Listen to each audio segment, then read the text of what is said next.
What if the perfect American dream, built on trust and friendship, was just an elaborate stage for a deadly Cold War game?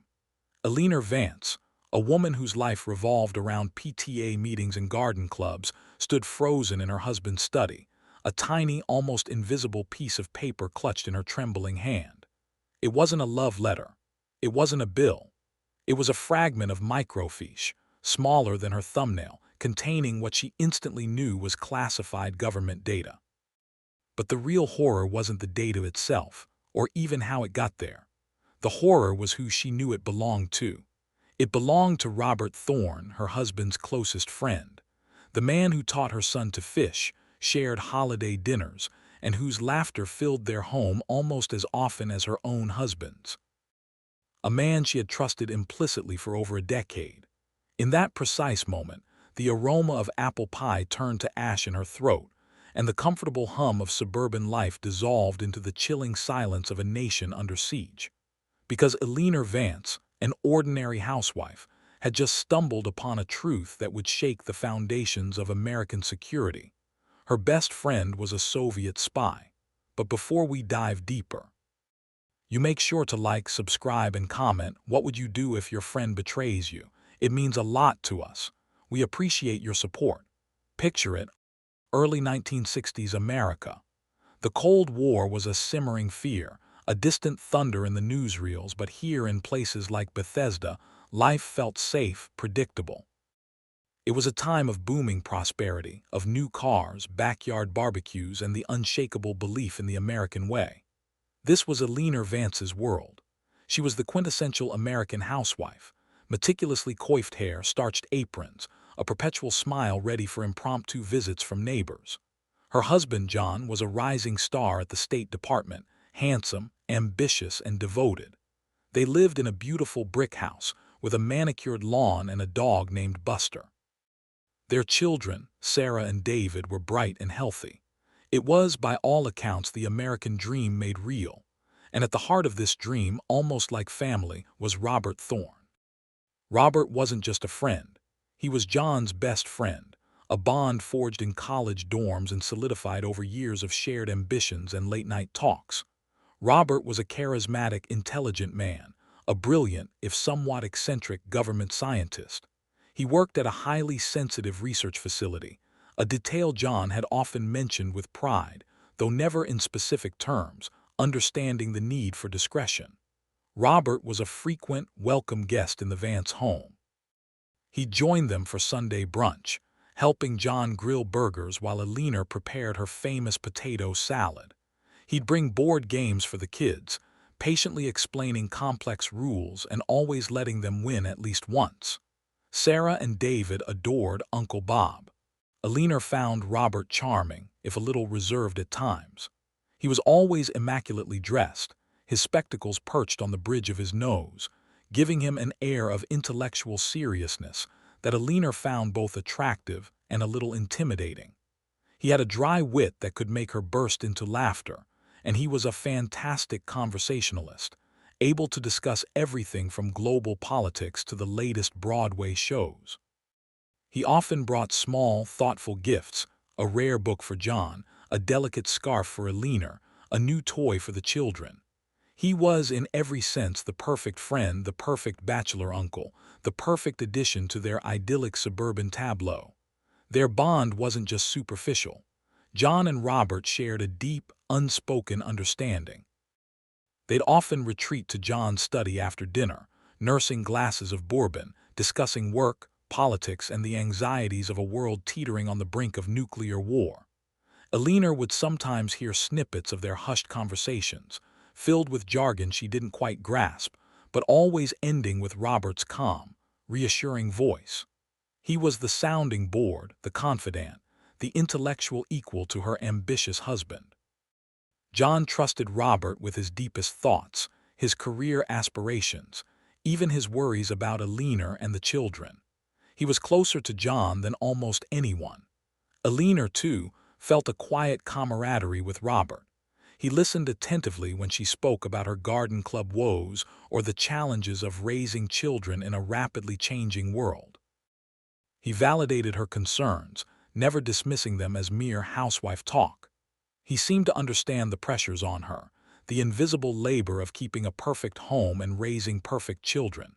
He'd often compliment her cooking, her impeccable taste in decor, her resilience. These small gestures made her feel seen, appreciated. In a world where women were often relegated to domesticity, Robert treated her as an intellectual equal, a thoughtful individual. The first tremor wasn't a shockwave. It was a faint, almost imperceptible vibration, a tiny, dissonant note in the otherwise perfect symphony of Eleanor's life. It wasn't a dramatic event, no shadowy figures or clandestine meetings. It was far more subtle, insidious. It began with a misplaced comment, a momentary lapse in Robert's otherwise impeccable persona. It was during one of their usual Sunday brunches. The sun streamed through the dining room window, illuminating dust motes dancing in the air. John was recounting a recent, frustrating incident at the State Department involving a new security protocol, nothing classified, just a bureaucratic headache about clearances and access. Robert, ever the attentive listener, nodded along, offering an occasional insightful interjection. Then, almost casually, he mentioned a detail about the new protocol that John hadn't actually stated. A specific procedural step, a nuance that only someone directly involved in implementing it would know. Eleanor, bustling between the kitchen and the table serving more coffee, paused. She caught a quick, almost imperceptible flicker in John's eyes, a flash of surprise quickly masked. John just chuckled and said, "You certainly keep up with the latest, Bob. I hadn't even gotten to that part yet." Robert smiled a little too smoothly and waved it off. "Oh, you know me, always reading the memos. My lab interacts with half the government, bound to pick up a thing or two." The conversation moved on, swallowed by the clinking of silverware and the children's laughter. But for Eleanor, that tiny moment snagged. It wasn't wrong, not exactly. Robert did work in a sensitive field. It was just odd. John hadn't shared that detail, and for Robert to know it before John even finished explaining felt like a cheat, a skip in the conversational record. Eleanor dismissed it, of course. Robert was brilliant. Maybe he'd inferred it. Maybe John had mentioned it previously and she'd just forgot. Her mind, trained to focus on household budgets and school schedules, wasn't looking for espionage. It was looking for laundry detergent and missing homework. Then came another instance, months later. Robert was discussing his upcoming vacation, a planned trip to Canada. He spoke enthusiastically about fishing and hiking. A week later, he mentioned returning, looking a little tired. "Great trip, Bob?" John asked. Robert paused just a beat too long before launching into a detailed description of a particularly challenging hiking trail. Later that evening, Eleanor was tidying up the study where Robert had been reading earlier. She found a discarded newspaper folded open to the travel section. An advertisement caught her eye, a cruise to the Caribbean, a luxurious week-long escape. And tucked into the fold of the newspaper, almost forgotten, was a single, elegant cruise ship brochure. It was for the exact same dates Robert had claimed to be fishing in Canada. This time, the dissonance was sharper. People change travel plans, of course, but why lie about it? Why concoct an elaborate story about rugged wilderness when he'd evidently considered, or even taken, a far more opulent trip? It made no sense. Robert wasn't a man who flaunted wealth, but he wasn't ascetic either. There was no social pressure to pretend a fishing trip was more virtuous than a cruise. The lie, however small, felt unnecessary. It was a detail that scratched at the polished surface of his character, a tiny hairline fracture in the perfect facade. Eleanor, a woman who prided herself on her keen eye for detail, whether it was spotting a smudge on the antique china or noticing a new thread in a neighbor's gossip, started to pay closer attention. She didn't voice her observations to John. How could she?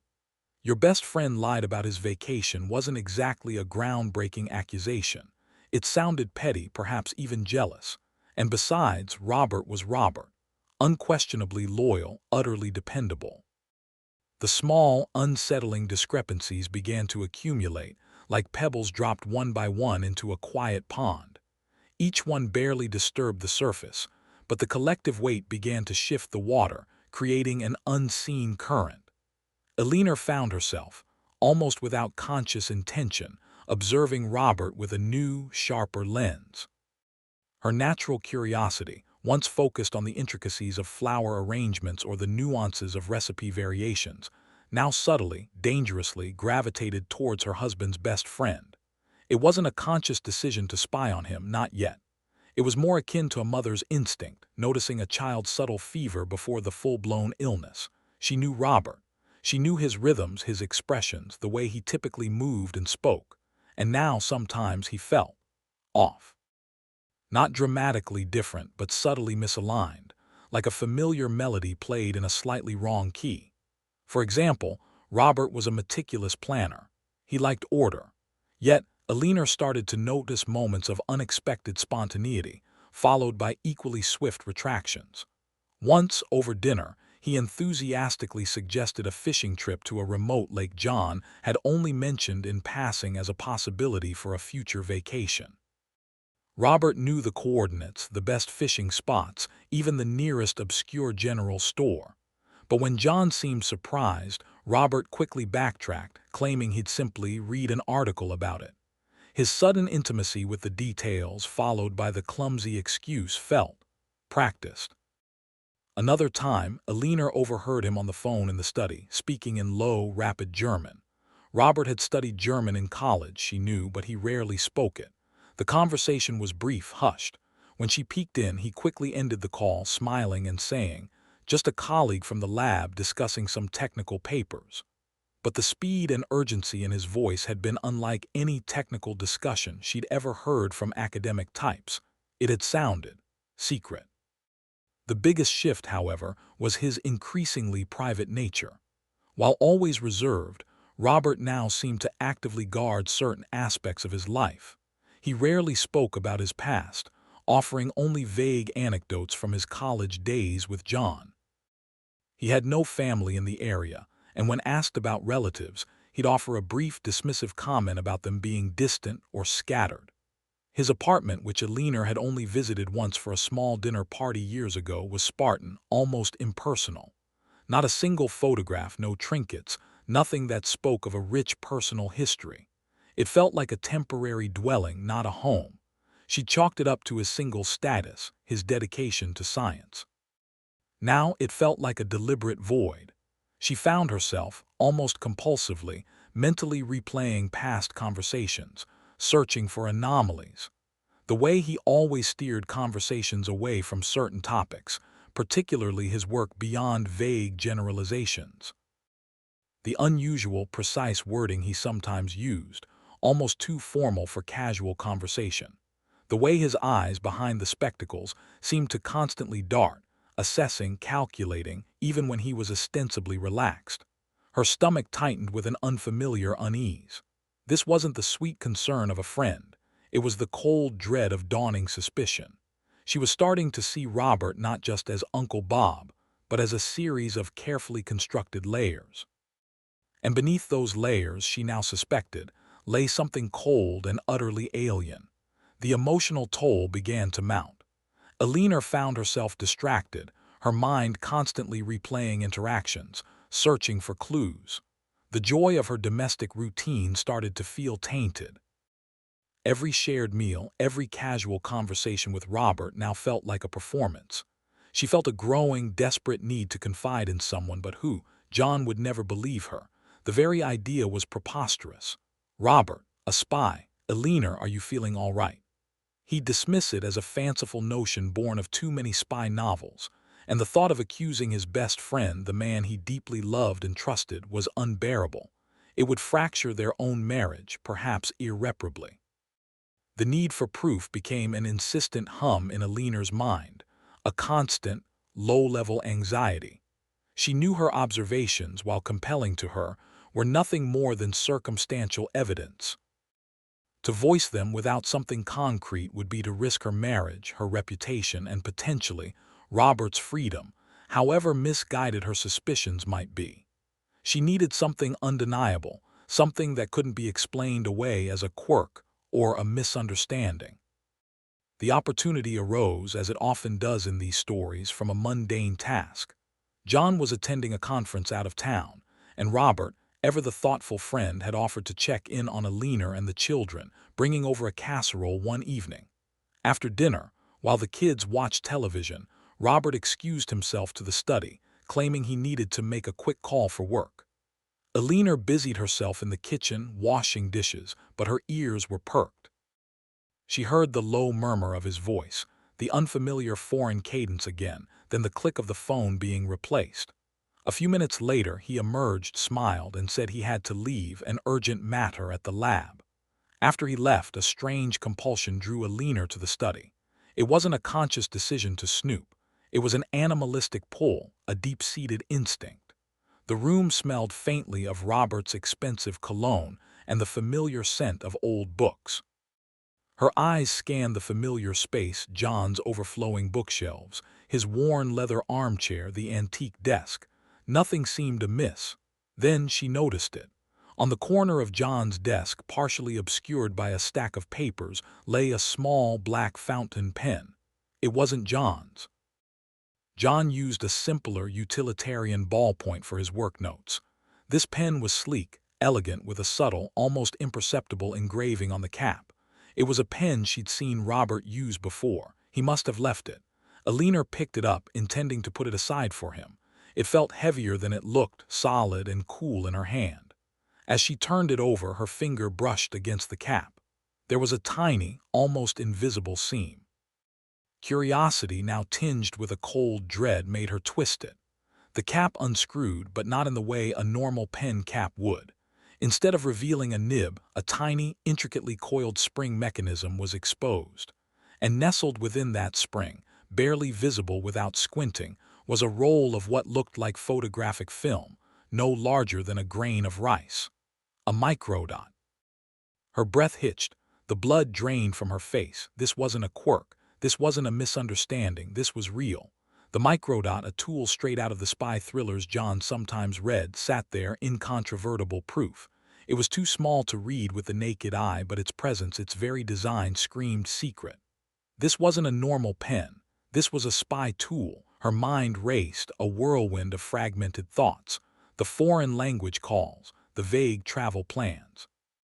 The meticulous nature, the careful answers, all of it slammed together, coalescing into a single, horrifying truth. Robert Thorne, the man who laughed with her children, who shared her husband's confidences, was not who he seemed. He was an enemy, a spy. And he had just left a piece of his deadly tradecraft in her home, on her husband's desk, a stone's throw from where her children slept. A cold wave of terror washed over her, followed by a surge of white-hot anger. The betrayal wasn't just abstract, a national security issue. It was deeply personal. It was an invasion of her home, her family, her very sense of reality. The trust she had extended, the friendship she had cherished, had been nothing but a meticulously crafted lie, a disguise for something sinister and dangerous.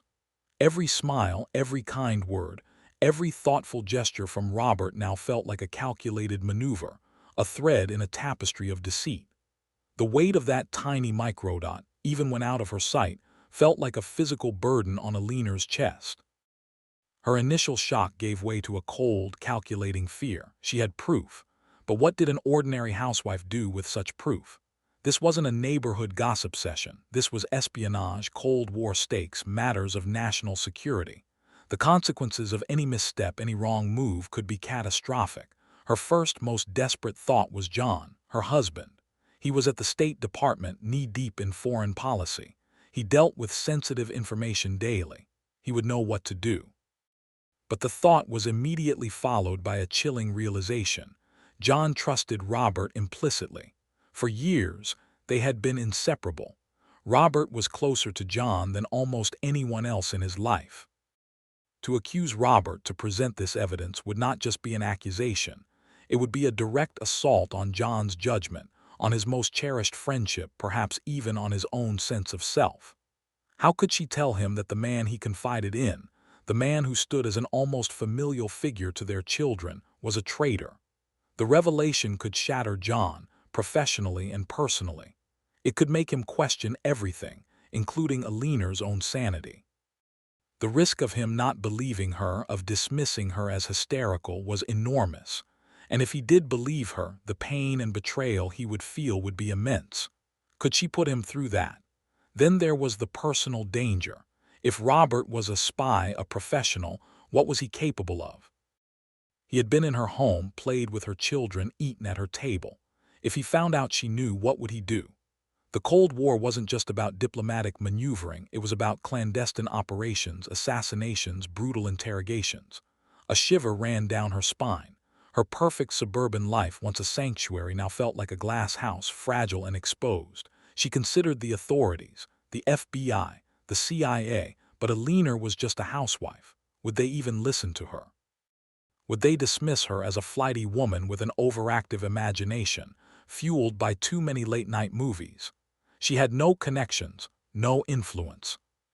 She imagined herself walking into a sterile government building, trying to explain that her husband's best friend, a respected government scientist, was a spy based on a tiny speck of film in a pen.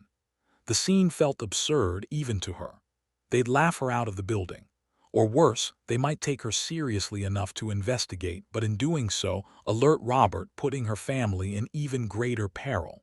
The isolation was crushing. She couldn't tell her best friend, Martha, who adored Robert and thought he was the most charming bachelor in Bethesda. She couldn't tell her parents. They'd simply worry.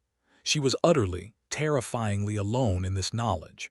For hours, Eleanor paced the silent house after the children were asleep. The microdot pen lay undisturbed on John's desk, a silent, deadly witness. She felt trapped between an impossible choice: protect her husband's peace of mind and friendship, or potentially save her country. Both choices carried devastating consequences. To remain silent was to be complicit, to allow a dangerous man to continue his treasonous work, potentially compromising critical national secrets and putting countless lives at risk. To speak out was to ignite an explosion that would rip through her personal world, possibly destroying her marriage, endangering her family, and casting her into an unknown, perilous future. She looked at a framed photograph on the mantelpiece. John, Robert, and herself, beaming, arms linked, at a New Year's Eve party years ago. The picture, once a symbol of joyous friendship, now felt like a cruel joke. Robert's smile, once so genuine, now seemed like a mask. The warmth she felt for him had curdled into a bitter cocktail of fear and profound anger. Eleanor was not a hero. She was a woman who valued order, peace, and the quiet comfort of her home. But she also possessed an unwavering moral compass, a deep-seated belief in right and wrong. And what she had discovered was undeniably wrong, an act of profound betrayal against everything she and John stood for. The first day after her discovery was a blur of calculated normalcy. Eleanor made breakfast, packed school lunches, and waved her children off to school, all while a cold knot of dread tightened in her stomach. She smiled at John, discussing his day, pretending her mind wasn't a battlefield. Every mundane task felt like a betrayal of the monumental secret she carried. The pen, the microdot, they were burned into her mind's eye, a constant reminder of the viper she had unknowingly harbored. She couldn't sleep, replaying every interaction with Robert, every casual comment, every shared laugh, now tainted with the bitter taste of deceit. Her immediate instinct to rush to John or the authorities had been tempered by a chilling realization: she had to be smart. Rushing in would be like throwing a single match into a wildfire, uncontrolled, destructive, and potentially futile. Robert Thorne wasn't just a friend who had made a bad choice. He was a trained professional, a master of deception. He had fooled intelligence agencies, her brilliant husband, and herself for over a decade. To expose him, she needed more than a single piece of evidence. She needed a strategy. Eleanor was a woman of routine, of order. She managed a household with the precision of a small-scale general. She budgeted, she planned, she anticipated. Now she applied that same meticulous approach to an unimaginable task, secretly investigating a Soviet spy. Her first rule: act completely normal. Any deviation from her routine, any sudden change in her demeanor, could tip off Robert if he was observing her, or even John, who might inadvertently alert his friend. So she continued to host dinner parties, attend PTA meetings, and bake her famous apple pies. But beneath the surface, her senses were heightened, tuned to a frequency only she could hear. She became an invisible observer. When Robert visited, her conversations were light, her smiles genuine, but her eyes were always watching. She noticed details John never would. The way Robert always placed his briefcase in the same spot, under the coat rack, and how he instinctively angled it away from prying eyes. The precise time he excused himself to use the telephone, always when John was distracted. The faint, almost imperceptible tremor in his hand when he held a newspaper, a contrast to his otherwise poised demeanor. She also started to subtly probe John. "Honey, what exactly does Robert do at the lab?" She'd ask casually while he was absorbed in the evening news. John, not sensing her underlying motive, would offer vague, proud statements about Robert's groundbreaking research or classified projects. Eleanor would nod, filing away the information, looking for patterns, inconsistencies. She learned that Robert had a high-level clearance, access to sensitive areas, and worked on projects that were deemed vital to national security. Each piece of information, innocent on its own, painted a more chilling picture of the depth of his penetration. Her Housewife cover was her greatest asset. No one suspected Eleanor Vance. She could ask questions that seemed harmlessly curious, move through social circles unnoticed, and blend into the background. She began to subtly network, not for gossip, but for information. At the country club, she'd overhear wives of other government officials discussing their husbands, work schedules, upcoming security seminars, or even rumors of new recruits at different agencies. She wasn't seeking classified information directly, but rather, she was building a mosaic of the environment Robert operated within. One day, she noticed Robert's car, the pristine black Cadillac, parked a few blocks away from their house, hours before he was due to visit. He usually drove right up to their driveway. When he finally arrived, he claimed he'd been delayed by traffic, but Eleanor had seen his car earlier. It felt like he was observing them, not just visiting. The thought sent a fresh wave of ice through her veins. Was he checking on her? Was he performing surveillance on her home? The suburban idyll was now a stage for a silent, terrifying game of cat and mouse. Eleanor knew she couldn't simply present the microdot pen to the FBI. It was too small, too easily dismissed, and frankly, too dangerous without context. She needed something undeniable, something that couldn't be rationalized away. She needed something from Robert's own controlled environment. But how could she, an ordinary housewife, gain access to the life of a highly trained intelligence operative? The answer, she realized, lay in Robert's meticulous nature. His perfection was both his strength and his potential downfall.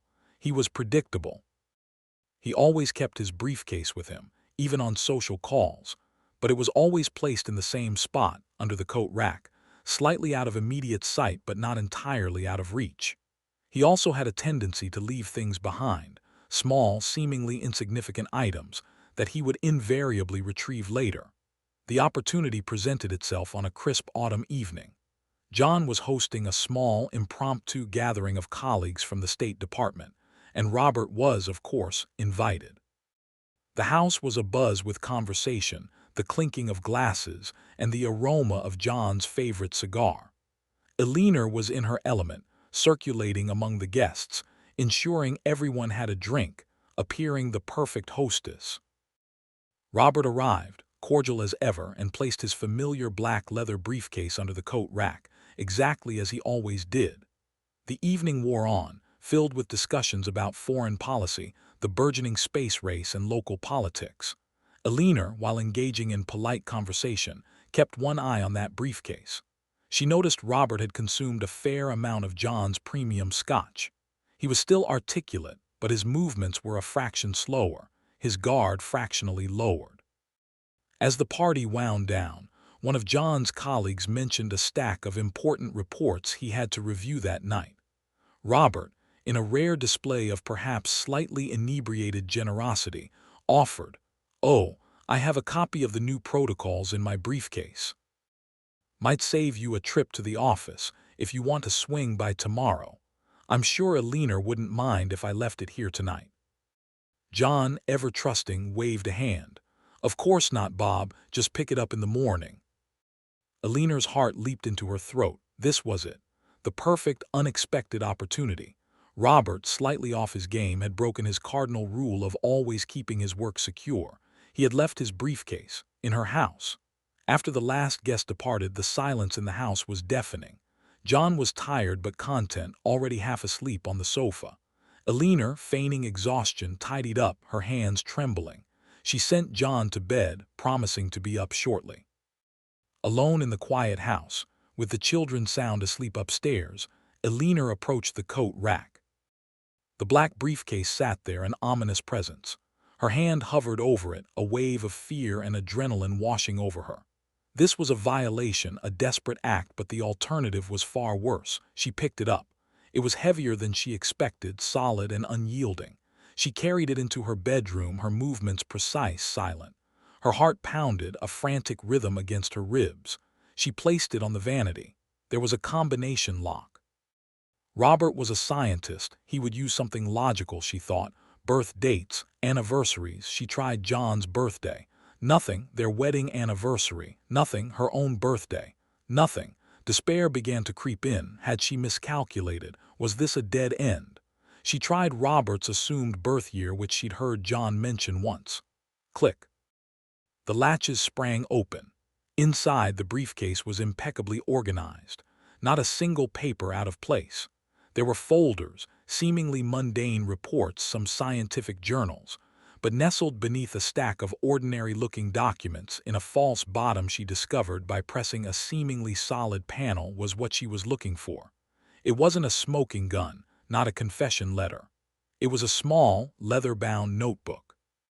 And tucked within its pages, protected by tissue paper, were dozens of the same microdots she had found in the pen. But these were different. These were clearly labeled, with dates and cryptic symbols next to them. This was a catalog of his work. And next to the notebook, a small, intricate camera, not much larger than a cigarette lighter, clearly designed for microfilming documents. This wasn't just a pen. This was a complete covert operation. But the most damning piece of evidence was in the notebook itself.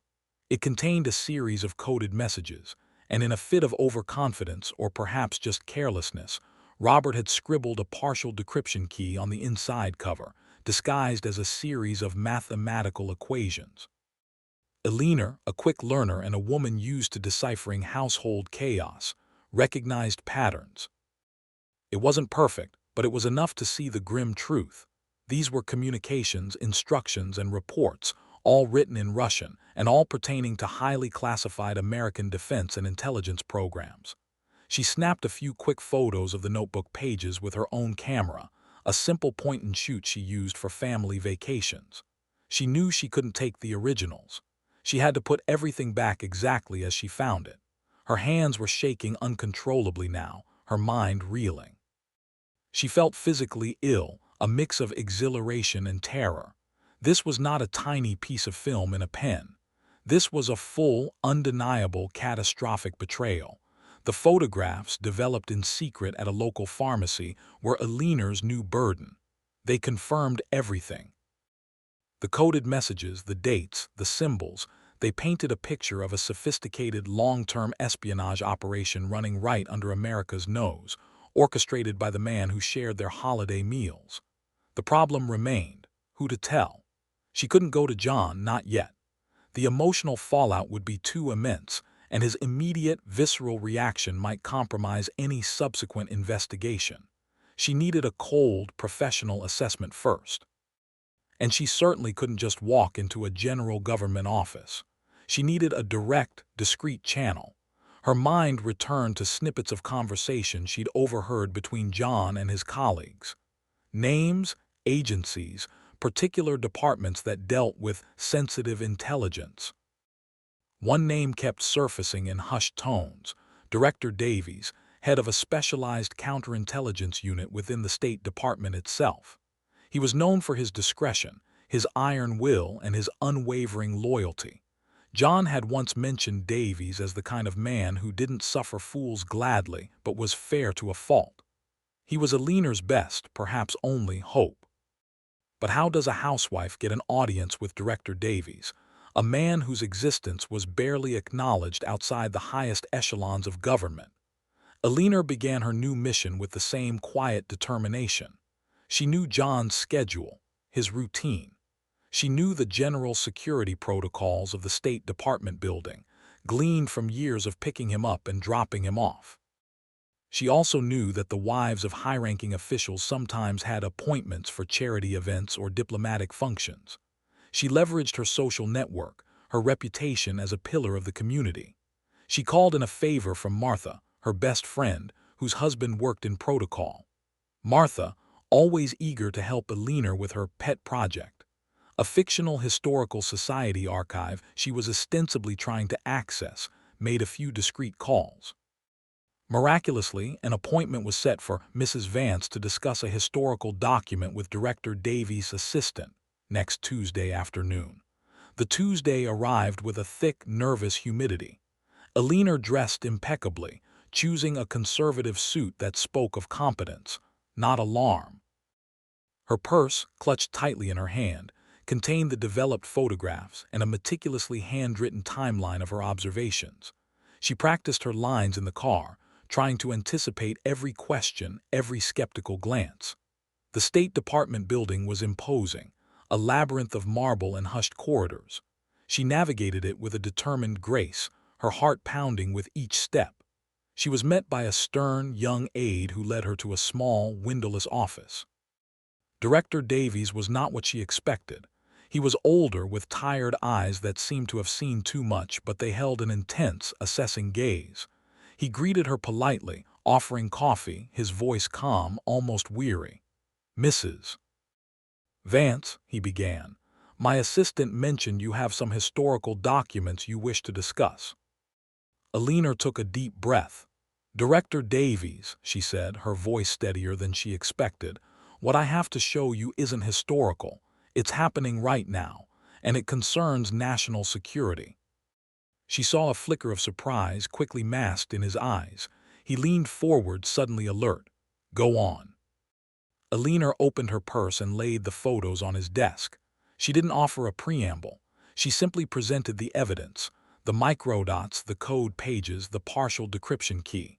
Then, in a calm, measured voice, she began her story.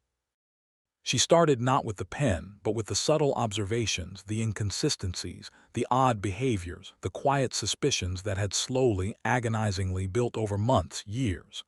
She recounted the detail of the fake fishing trip, the hushed German phone call, the meticulous nature, the brief left behind. Finally, she explained the briefcase, the lock combination, and the full extent of her discovery. Davies listened, his expression unreadable.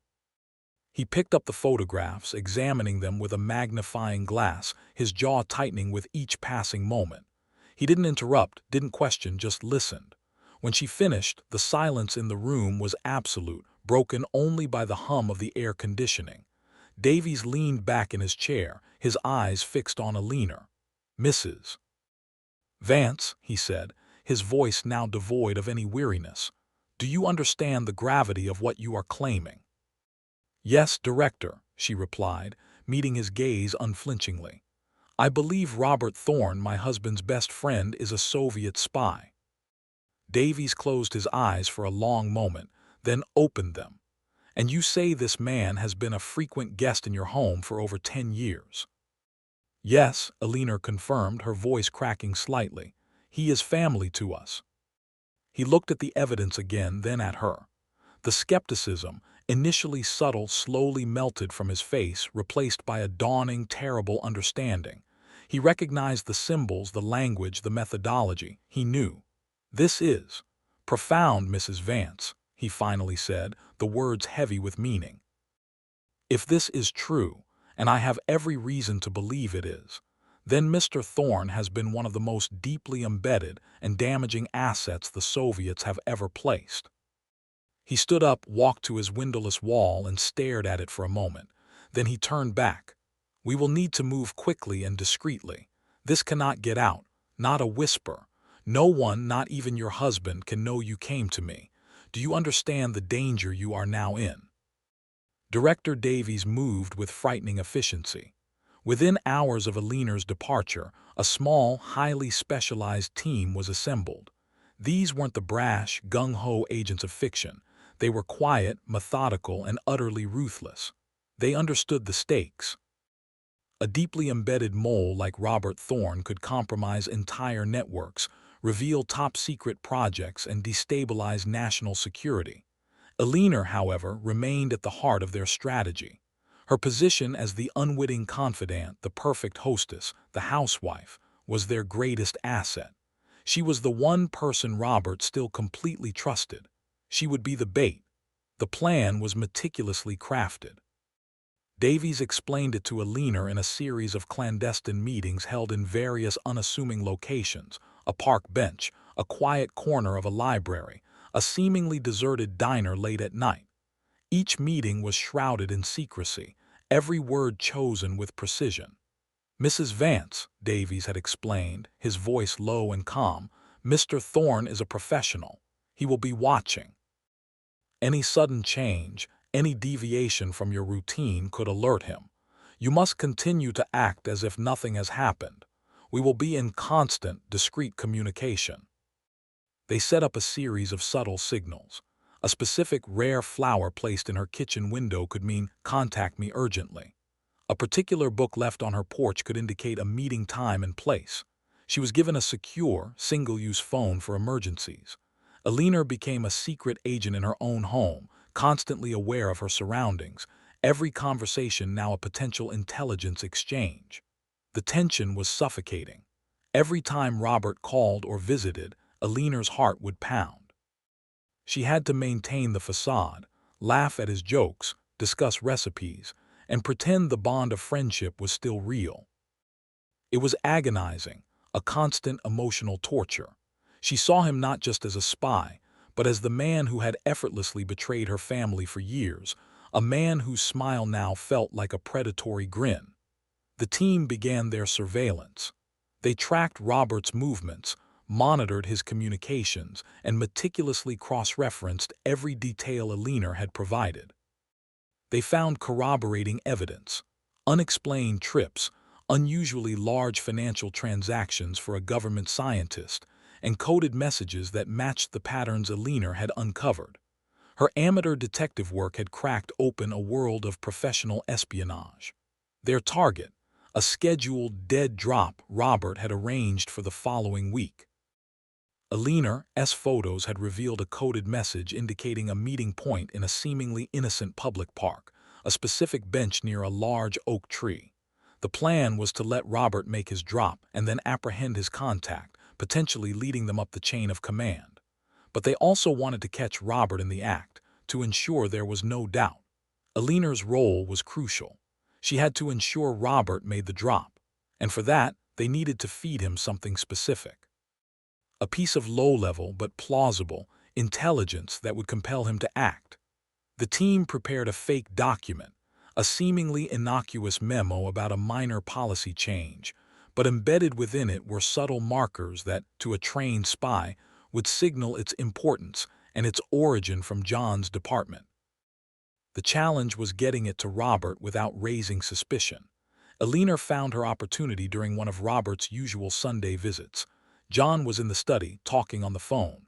Robert was reading the newspaper in the living room. Eleanor, bringing him a fresh cup of coffee, accidentally knocked a stack of John's work papers from a nearby side table. Among them was the doctored memo. "Oh, John will kill me," she exclaimed, feigning distress as she gathered the scattered papers. Robert, ever the gentleman, knelt to help her. His eyes, quick and predatory, immediately scanned the documents. His fingers brushed against the fake memo. Eleanor saw the flicker of recognition, the subtle pause before he handed it back to her, feigning ignorance. "Careful, Eleanor," he said with a warm smile. "John's work is always so important." He thought she hadn't noticed, but she had. The seed was planted, the bait had been taken. Over the next few days, the tension in the Vance home was palpable, though only Eleanor felt it. She was living minute by minute, constantly anticipating the signal from Davy's team, constantly playing her role as the oblivious housewife. She knew Robert would act. He couldn't resist. The trap was set. The web was tightening. And Eleanor, the unassuming spider, waited. The day of the operation dawned cold and gray, mirroring the churning anxiety in Eleanor's stomach. The signal had come early that morning, a single, wilted red rose left on her porch. Robert would make his drop at 2 p.m. Eleanor went through her morning routine in a haze, her movements automatic. She made breakfast, helped the children get ready for school, and exchanged pleasantries with John. Every interaction felt surreal, as if she were watching herself from a distance. The thought of what was about to happen, what it would do to John, what it would reveal about their entire life, was almost unbearable. At precisely 1:30 p.m. Robert called. His voice was smooth, confident. "Eleanor, just wanted to let you know I'm running an errand near the park. I'll swing by around 3:30 to pick up that book John wanted to borrow." Eleanor's heart hammered. He was laying groundwork, establishing an alibi for his presence near the drop site. "Of course, Robert," she replied, her voice carefully neutral. "We'll be here." The next hour and a half stretched into an eternity. Eleanor watched the clock, her hands clammy. She knew Director Davy's team was already in position, a silent net waiting to close.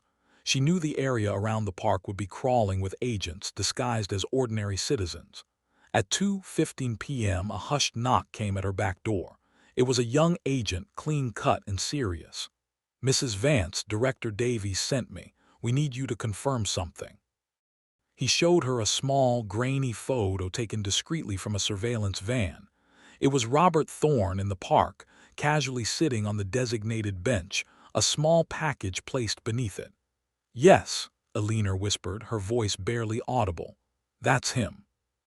The agent nodded, his face grim. "He's been confirmed. We're moving in now."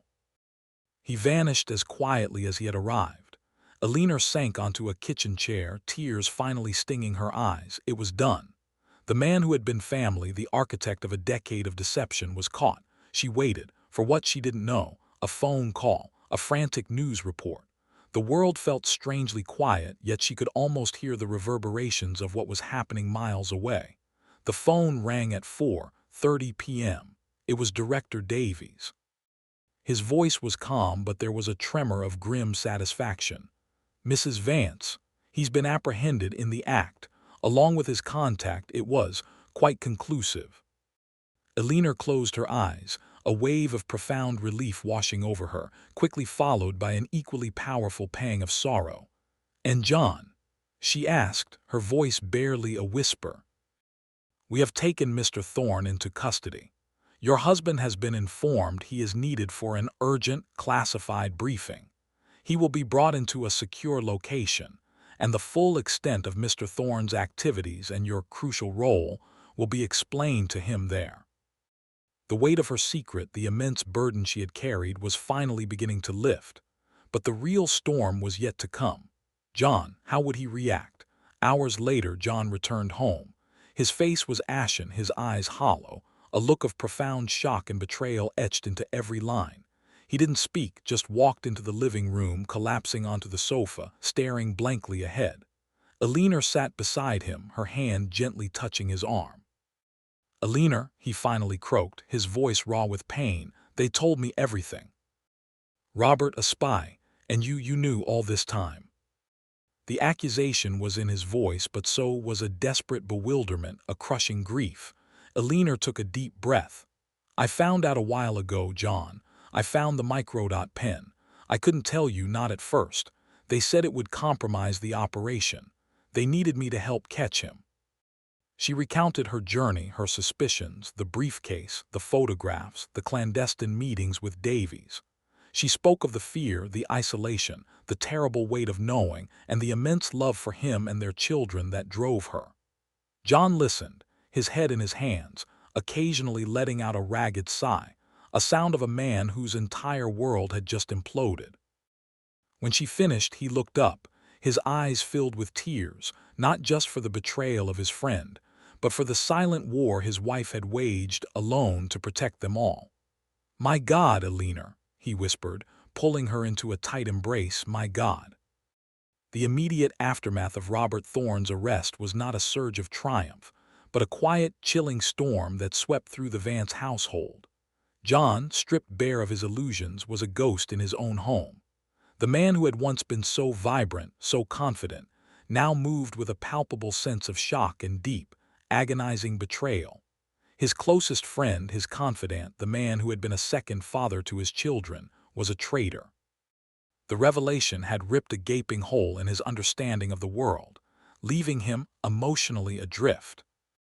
Eleanor, despite her own exhaustion and the immense relief of having the truth out, watched John with a heavy heart. She had endured the silent war, but he was now fighting a war within himself. His grief was raw, unfiltered. He couldn't eat, couldn't sleep.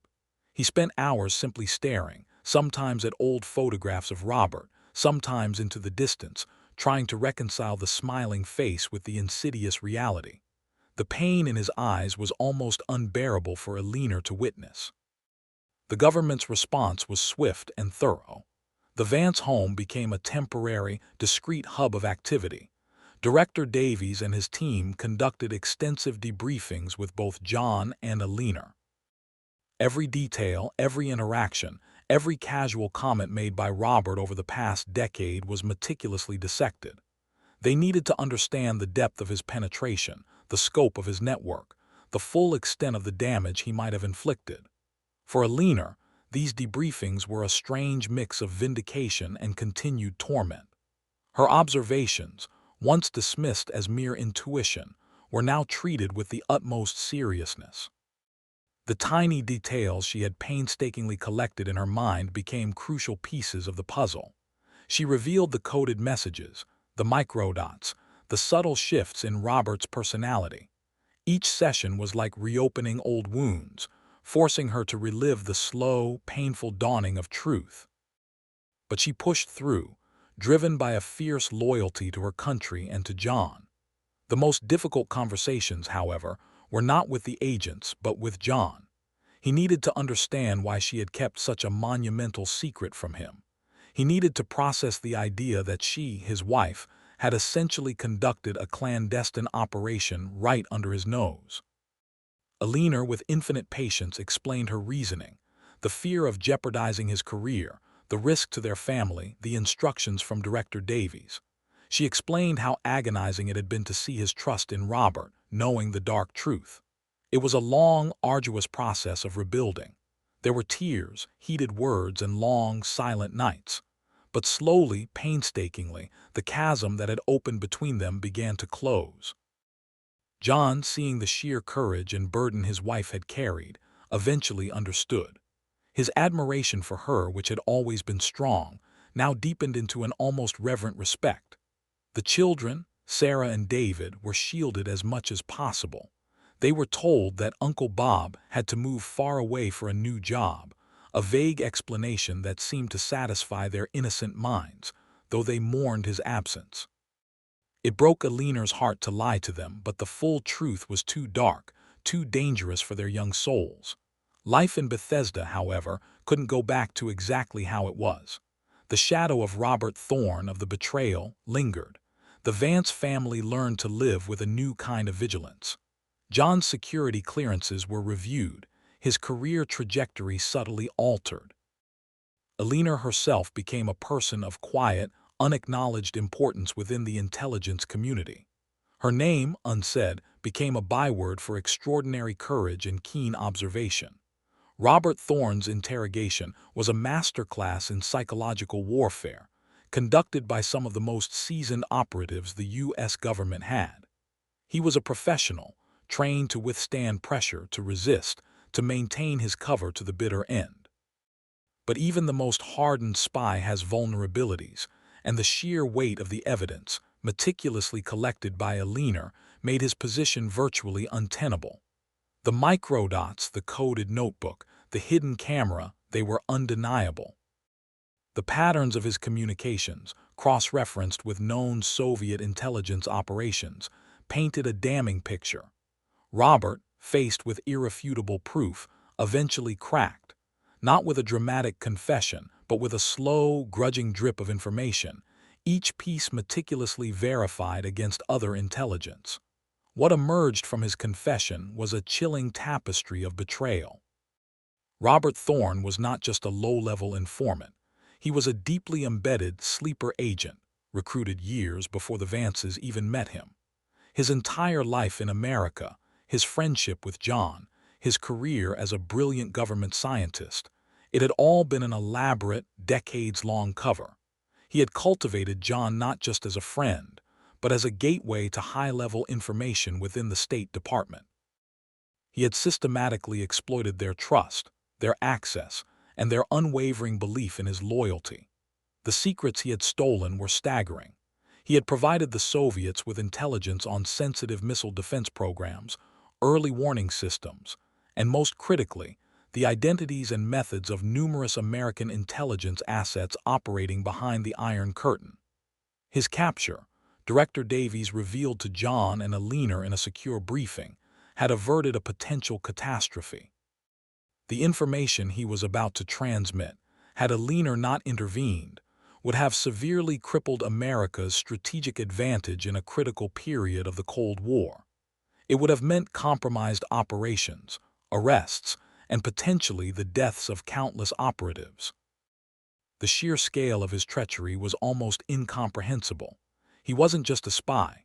He was a silent weapon, systematically dismantling American security from within. The cold, calculated nature of his betrayal sent a fresh wave of horror through Eleanor and John. This wasn't about ideology. It was about professional deceit, a Cold War played out in the most intimate spaces of their lives. Robert Thorne was convicted of espionage and sentenced to life imprisonment. The trial was highly classified, its details never released to the public. To the outside world, Robert Thorne simply disappeared, a footnote in the annals of government service. But within the intelligence community, his case became a stark, cautionary tale, a testament to the sophistication of enemy intelligence and the terrifying vulnerability of trust. For Eleanor, the news of his sentence brought no joy, only a grim satisfaction that justice had been served. It didn't erase the years of deception, nor did it heal the deep wounds left by his betrayal. But it affirmed her actions, proving that her gut instinct, her quiet vigilance, had been correct. She had saved lives, protected her country, and unmasked a danger that could have cost dearly. The fallout from Robert's arrest rippled through the intelligence world.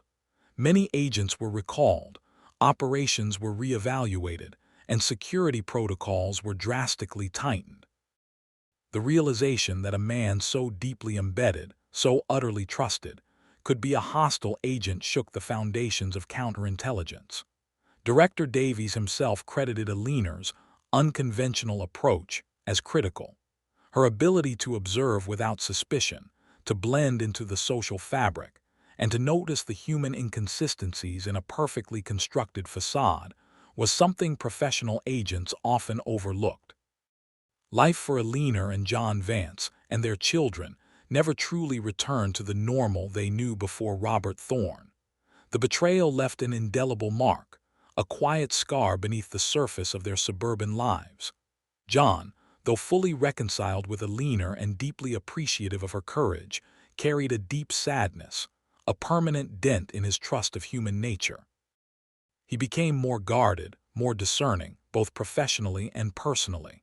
The experience, while devastating, also sharpened his resolve, making him an even more formidable presence within the State Department. Eleanor, too, was irrevocably changed. The intuitive housewife had been transformed into a woman of profound inner strength and unwavering moral clarity. She learned to live with the heightened awareness, the constant hum of vigilance. The world, once a simple, predictable place, was now layered with hidden meanings, subtle deceptions, and potential threats. She found herself noticing things others missed, a fleeting glance, an unusual word choice, a slight deviation in routine. This new perception wasn't a burden, it was a quiet power. Her heroism was largely unacknowledged publicly, of course. Her contributions were classified, her name carefully protected. She received no medals, no fanfare, no public praise. but within the inner circles of American intelligence, Eleanor Vance's name was whispered with respect and gratitude. Director Davies remained in touch, occasionally reaching out, not just for information, but as a silent acknowledgement of her ongoing service. She knew what she had done, and that was enough. The true legacy of Eleanor's actions wasn't just the unmasking of Robert Thorne, but the profound lessons it taught about perception, trust, and the nature of hidden enemies. It shattered the illusion that the biggest threats always come from abroad or from obvious adversaries. It highlighted that sometimes the most dangerous enemies are the ones we invite into our homes, the ones who wear the mask of friendship. Eleanor found solace in her family, in the quiet strength of her bond with John, which had been tested in the fires of betrayal and emerged stronger. She rediscovered the joy in her daily routines, not as a disguise, but as an anchor in a world that had revealed its unpredictable depths. She continued to be the perfect hostess, the doting mother, the loving wife. But now, beneath the surface of that composed exterior, lay a steel core, forged in the crucible of her ordeal. She learned that courage wasn't always about grand gestures or dramatic confrontations. Sometimes it was about quiet observation, unwavering persistence, and the terrifying decision to confront a truth that could shatter your entire world. It was about an ordinary woman, driven by love and principle, stepping into an extraordinary role. Eleanor Vance proved that heroes don't always wear uniforms or carry badges. Sometimes they wear aprons and bake apple pies, their greatest weapon being their ability to truly see. Her story is a powerful reminder that vigilance is not just for governments and spy agencies, but for all of us. It's a call to look beyond the surface, to question what we see, and to trust our own instincts, even when they tell us something deeply uncomfortable. Because sometimes, the most profound threats hide in plain sight, and the most unlikely heroes emerge from the most unexpected places. The chilling tale of Eleanor Vance, the American housewife who unmasked a Soviet spy, forces us to confront the uncomfortable truth. Sometimes, the greatest dangers reside not in the shadows, but right in our living rooms. If you found yourself on the edge of your seat, captivated by the idea of hidden enemies and the silent battles fought by ordinary people, then you absolutely must click here to plunge deeper into the untold stories of everyday heroes caught in the extraordinary web of espionage.